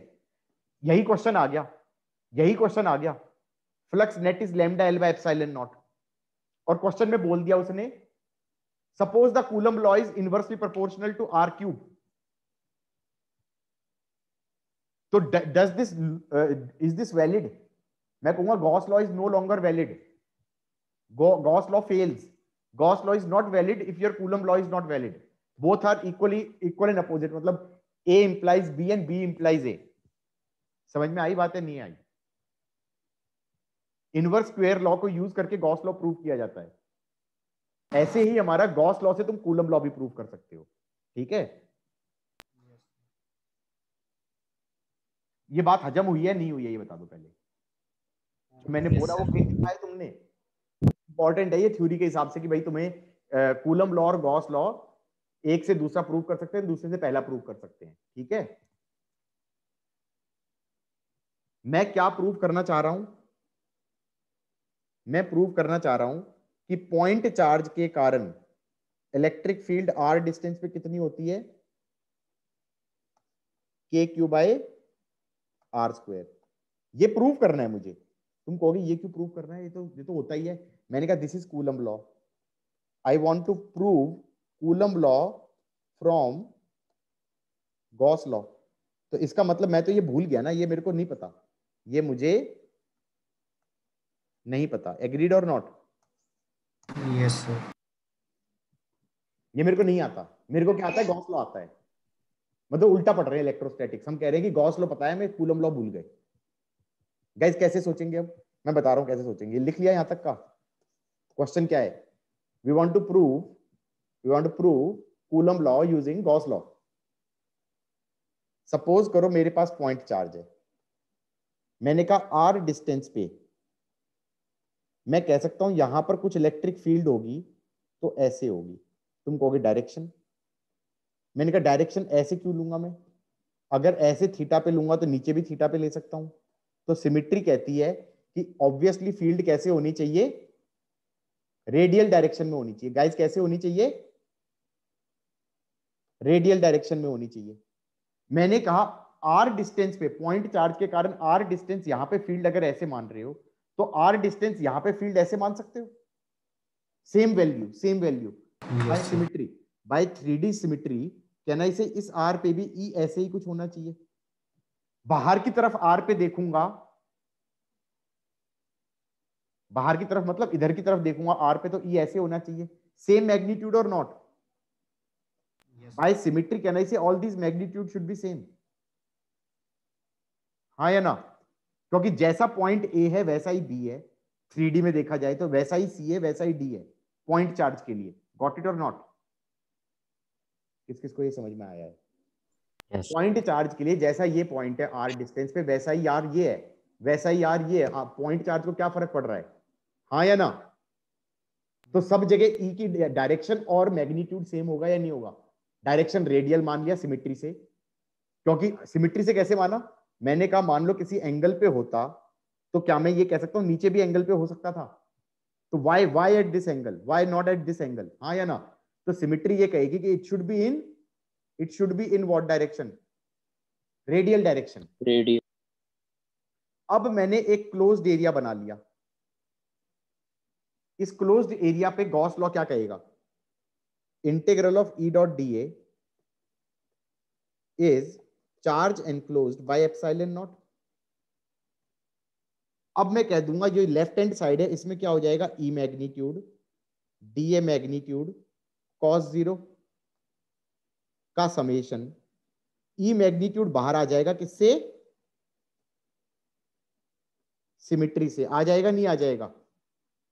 तो ई मैग्नीट्यूड बाहर आ गया, summation of D A magnitude कितना आ गया? 4 pi are square is charge enclosed by epsilon naught. Electric field कितना आ गया? K Q by R square. किस किस को ये चमका गाइस? एवरीबॉडी कुछ कुछ चमका है? Yes sir. पॉइंट चार्ज के कारण फील्ड यही तो होती थी, K Q by R square. तो technically you are going from Gauss law to Coulomb law. लेकिन ये कब कर पाए? जब ई इंटीग्रल के बाहर आया कि नहीं आया? तो ई के ऊपर तुम्हारी ऐसी सिमेट्रिक सिचुएशन होनी चाहिए कि ई बाहर आ जाए। हाँ या ना? ऐसा क्लोज्ड एरिया बनाना पड़ेगा। अब मैं बेवकूफों की तरह ऐसा क्लोज्ड एरिया बना देता तो कोई फायदा होता? मैं ई बाहर ला सकता था क्या? हर एक जगह पे ई अलग अलग नहीं होता पॉइंट चार्ज के कारण? एरिया वेक्टर भी अलग अलग होता, एंगल भी अलग अलग होता ई और एरिया के बीच में। हाँ या ना? तो बहुत अच्छा डायग्राम बनाओगे तो ही सोच पाओगे, नहीं सोच पाओगे। किस किस को ये चमका है? Yes sir. अब तुम कहोगे सर इसका ये तो यूजलेस सी कहानी हो गई। M I right guys? ये यूजलेस सी हो गई ना? बच्चों को लग रहा है क्या बकवास करी है, क्यों करी है, क्यों करी है, क्यों करी है? गाइस मैं बताता हूं क्यों करी है। ये बताओ, इनफाइनाइट वायर था, उसके कारण फील्ड कितनी होती है? इनफाइनाइट वायर के कारण फील्ड कितनी होती है?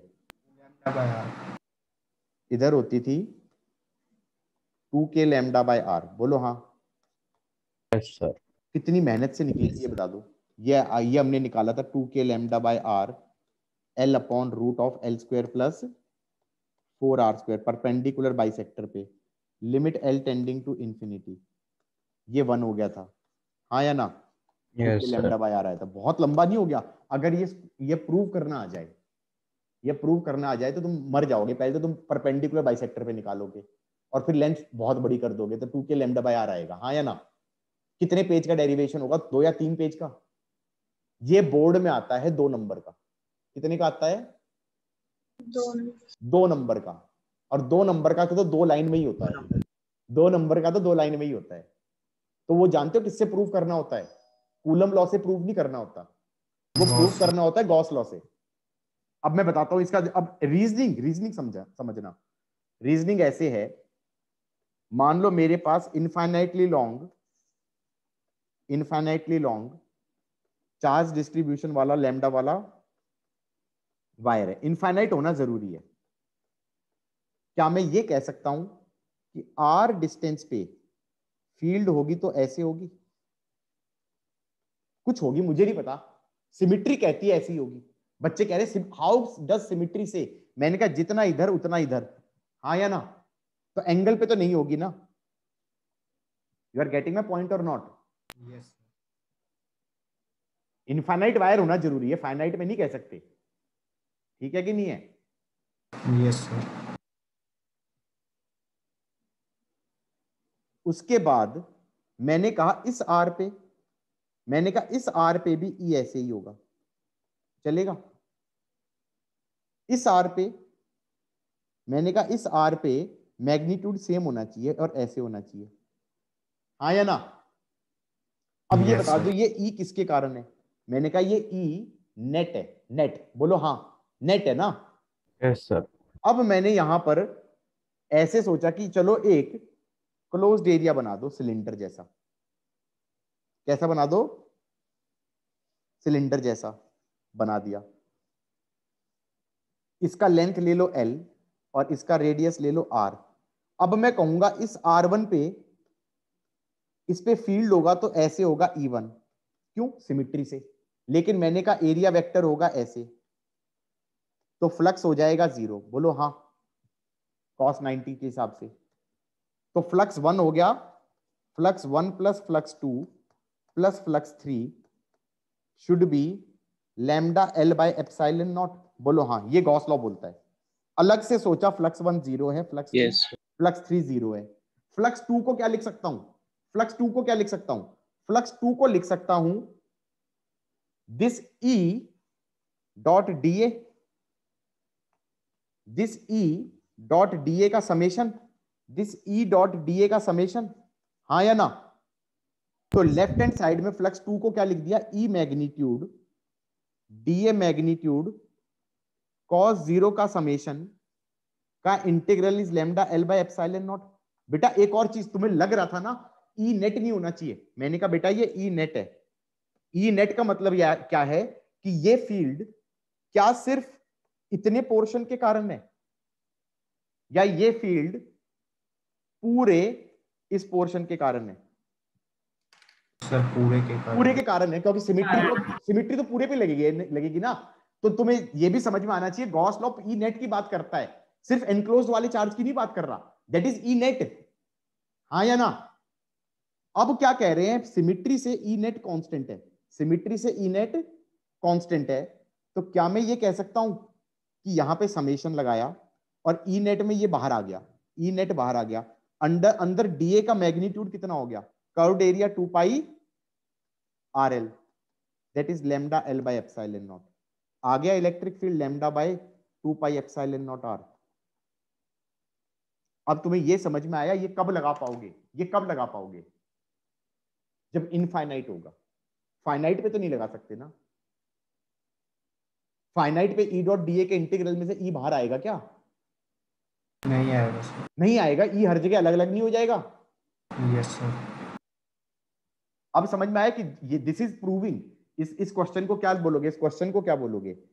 Prove electric field due to infinitely long wire, infinitely long linear charge distribution is 2k lambda by R using Gauss law.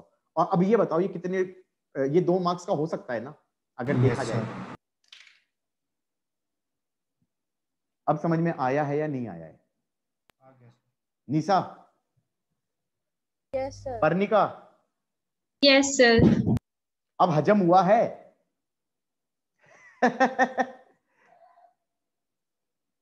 मतलब वो इंटीग्रेशन करके और वो सब करने में तो जान ही चली गई थी, नहीं चली गई थी? गॉट इट और नॉट?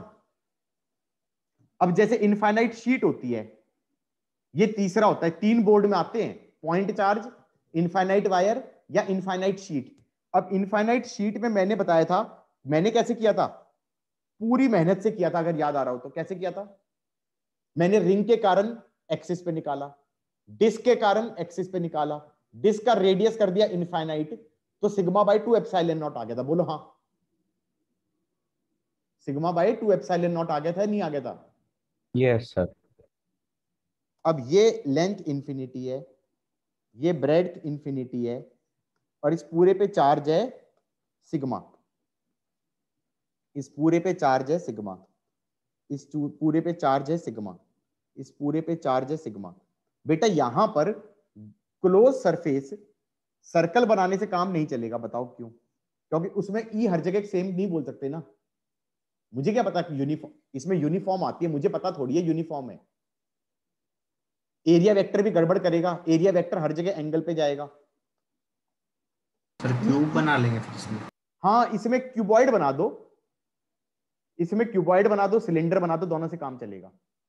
देखो मैं कैसे कर रहा हूं, सोचना भी, मैं दिखाता हूं। थिंकिंग प्रोसेस इंपॉर्टेंट है। सिलेंडर फिर वो वर्टिकल बनाना पड़ेगा। हाँ, वर्टिकल सिलेंडर बना के काम चल जाएगा। देखो हैंग हो गया क्या? हाँ गाइज, मैं ये कह रहा हूं, मुझे ये भी नहीं पता कि इसमें इनफाइनाइट के कारण यूनिफॉर्म आएगा, क्योंकि मुझे तो फॉर्मूला भूल गया ना, मुझे तो गॉस लॉ से प्रूव करना है। गॉट इट और नॉट? इतना कह सकता हूं, by symmetry any point at R would be somewhere in the middle, क्योंकि इनफाइनाइट है। तो क्या मैं कह सकता हूं आर पे ई ऐसे होगा, एंगल पे नहीं होगा? ये तो समझ में आ रहा है, हाँ या ना? तो क्या मैं ये कह सकता हूं कि यहां पर ऐसा मान लो कि यहां से आर डिस्टेंस पे पूरे के कारण फील्ड ऐसे होगा, और मैं पीछे अगर आर ले लूं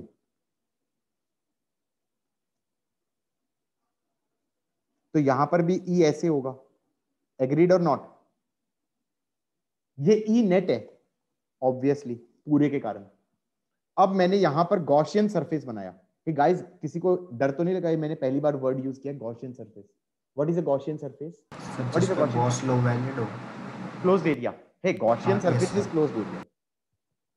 Gaussian surface is just a fancy name for closed area. It's just a fancy name for closed area. Is that fine or not? तो गॉसियन सरफेस बनाऊं तो कैसा बना दूं? ऐसा सिलेंडर बना दूं, हाँ या ना? एग्रीड? बना दिया ऐसे।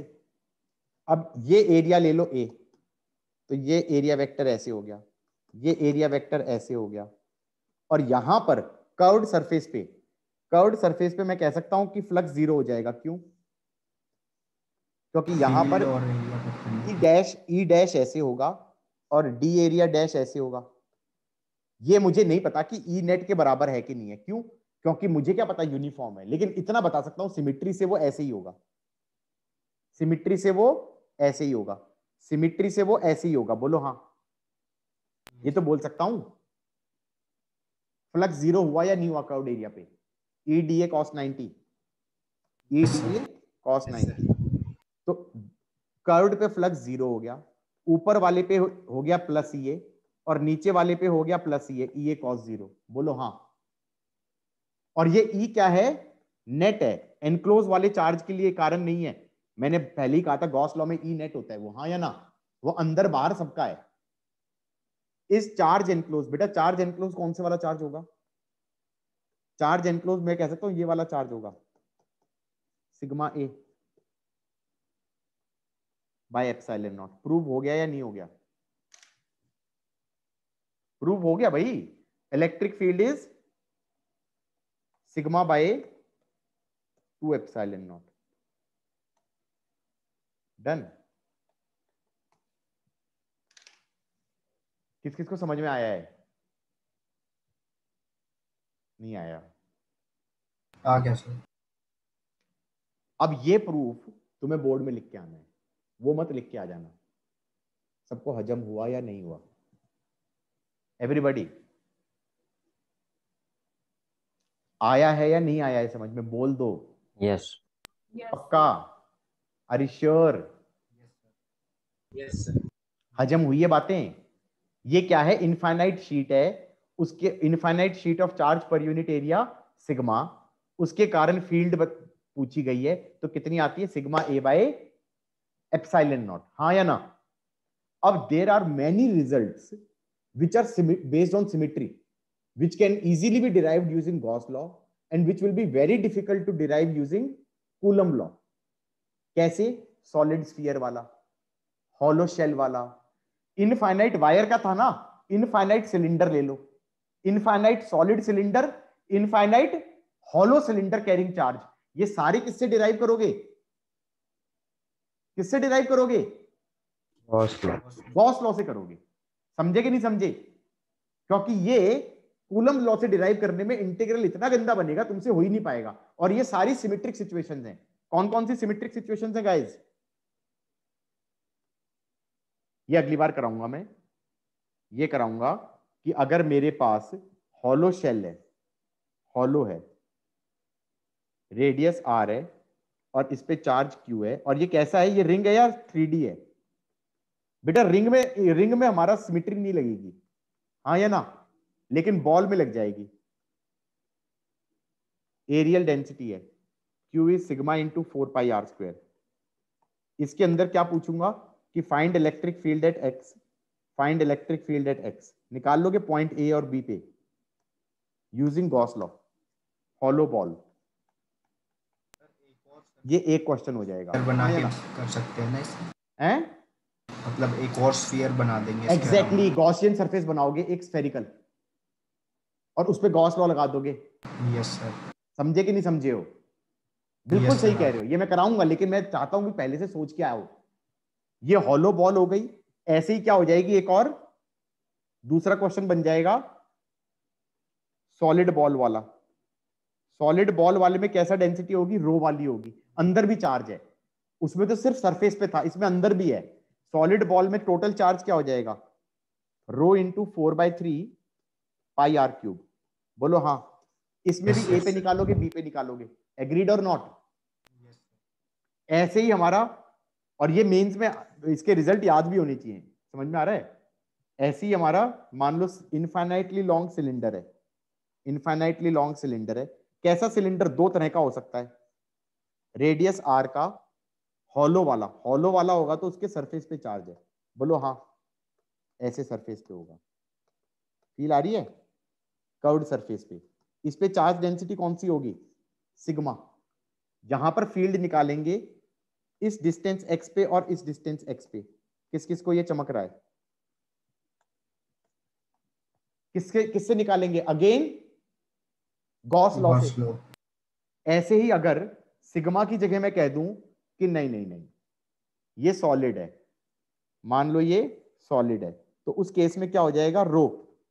फिर अंदर भी निकालेंगे और बाहर भी निकालेंगे। गॉट इट और नॉट? बात समझ में आई है? Yes sir. ऐसे ही infinitely thick sheet, infinitely long thick sheet है जिसके अंदर कैसा डिस्ट्रीब्यूशन है? रो वाला। इस थिक शीट की थिकनेस ले लो 2L। थिकनेस 2L है, लेंथ भी इंफिनिटी है और ब्रेड्थ भी इंफिनिटी है। अब यहां पर फील्ड कैसे निकाल सकते हैं? सेंटर से x डिस्टेंस यहां पर, x यहां पर, और फिर x यहां पर, x यहां पर। तुम्हें फील आ रहा है? ये इनफाइनाइट शीट वाला गॉस लॉ लगेगा। बात समझ में आ रही है नहीं आ रही है?